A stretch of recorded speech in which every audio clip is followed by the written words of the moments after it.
Magandang tanghali po sa inyong lahat.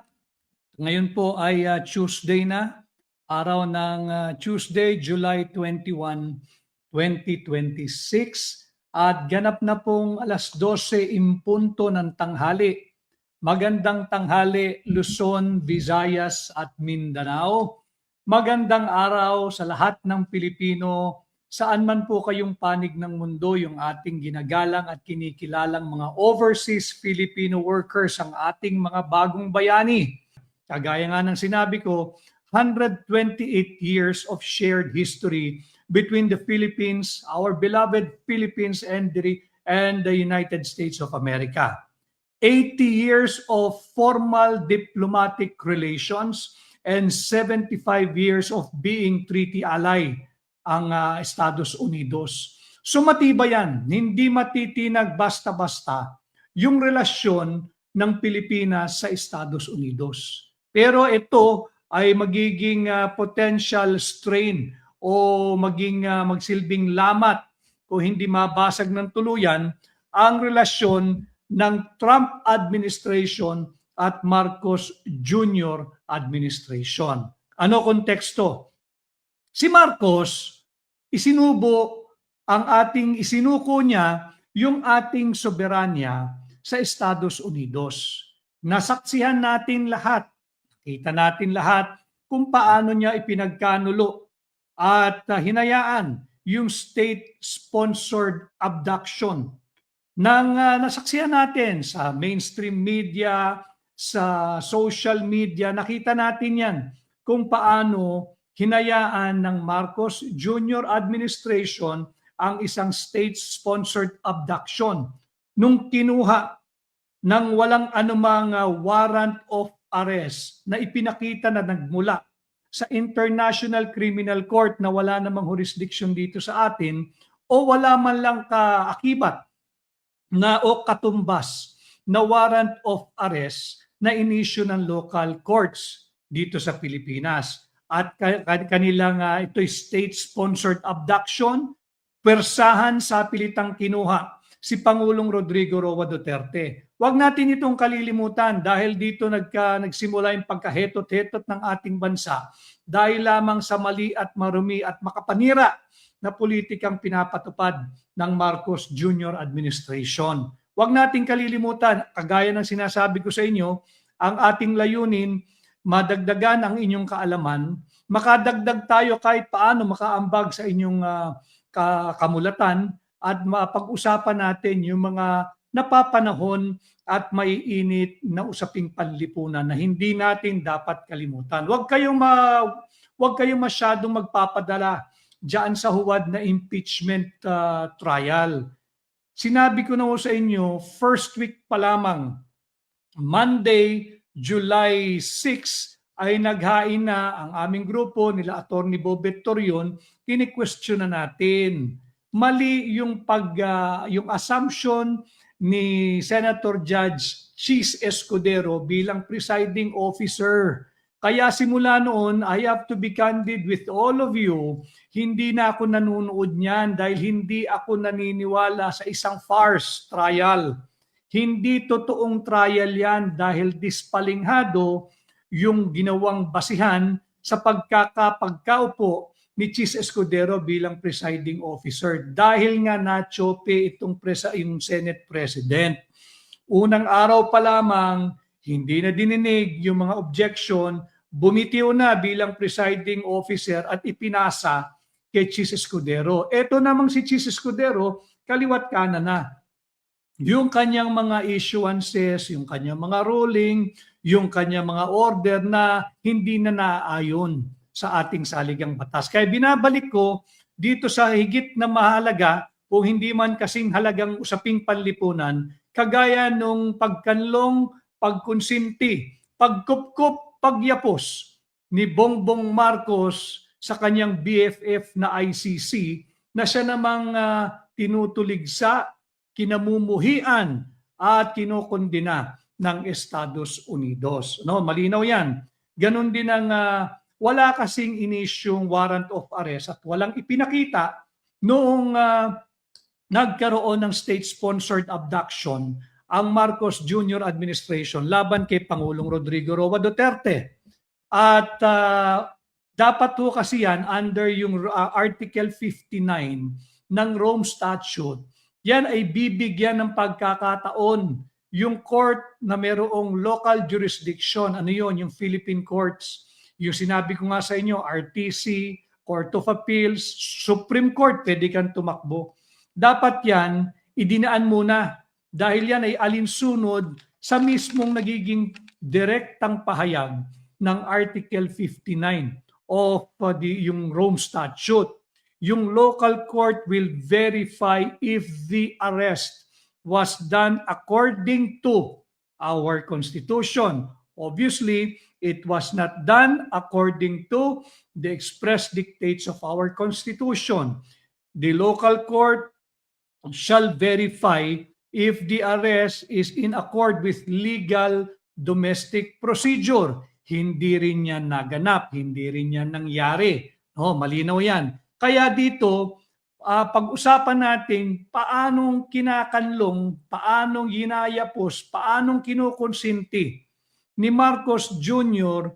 ang numero 1 na rin kaalaban ng Estados Unidos. Bakit natin sinasabing ito ay state-sponsored abduction? Unang-una dahil walang warrant. Walang warrant.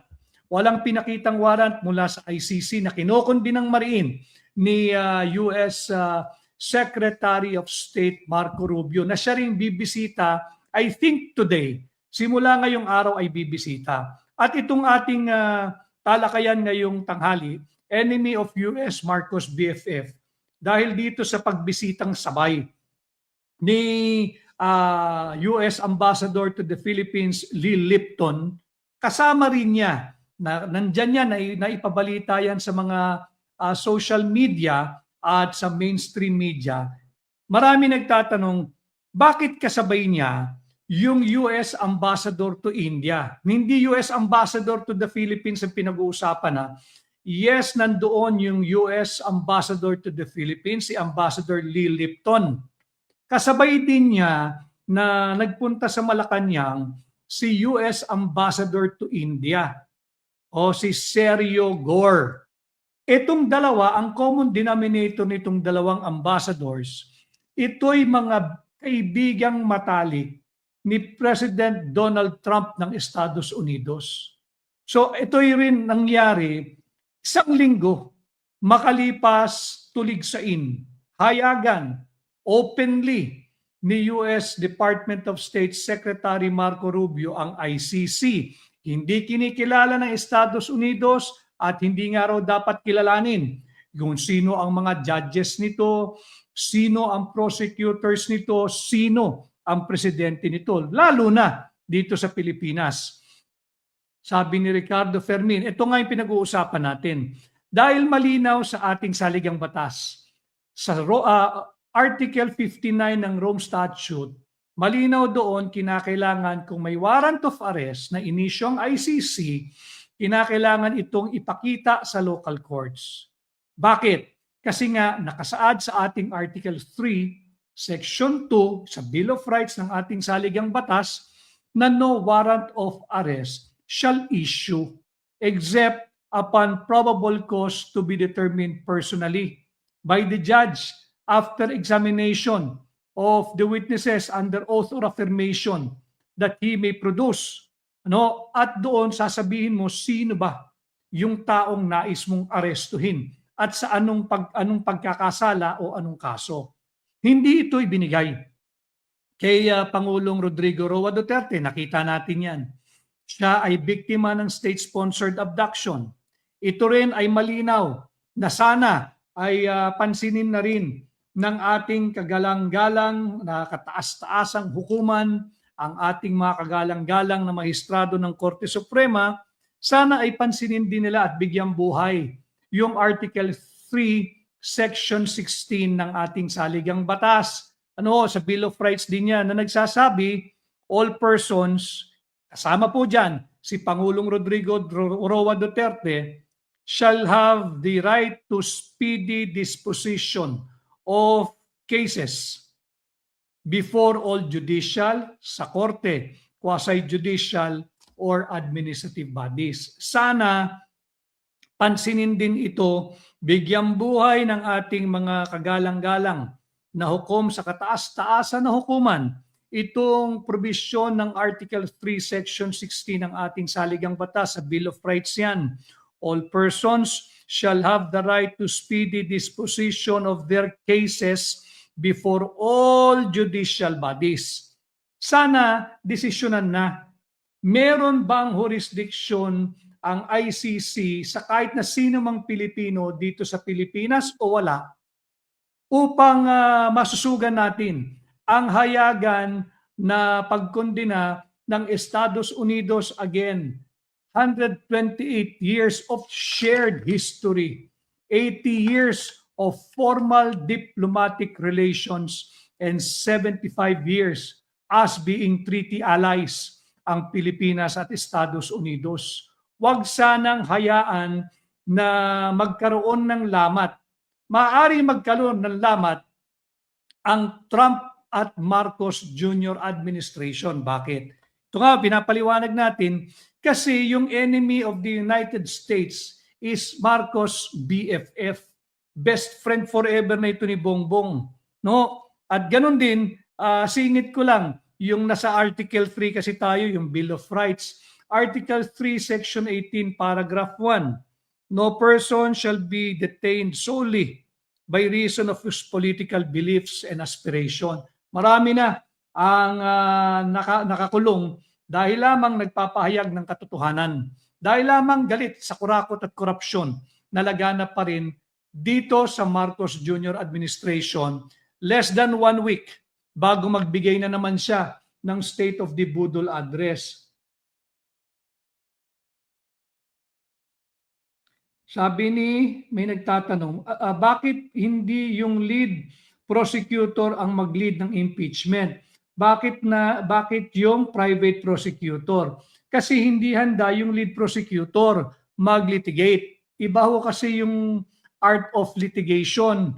Pagka wala kang experience diyan o kaya matagal kang hindi nag-litigate sa court, hindi ka pwedeng basta-basta. Galing sa TikTok itong tanong na ito, na ikaw ang mag-lead ng prosecution per se, yung litigation. Sa makikita natin, yung mga masigasig na gusto i-impeach si Vice President Inday Sara Duterte, ano lang pala cheerleader lang, nandun sa likod, mga rara boys lang. Pero wala sila doon, hindi sila kasali. They are not doing the heavy lifting for the prosecution. Nakita naman natin, karamihan dito ay mga private prosecutors. At nakita din naman natin, nung unang 2 linggo ng impeachment trial, walang napatunayan ang prosecution. Sila mismo ang nagbuwag, ang sumira ng kanilang teorya na mayroong betrayal of public trust, mayroong kung ano-anong binintang kay Vice President Inday Sara Duterte. But wag nating pangunahan, may hearing pa mamaya, ano?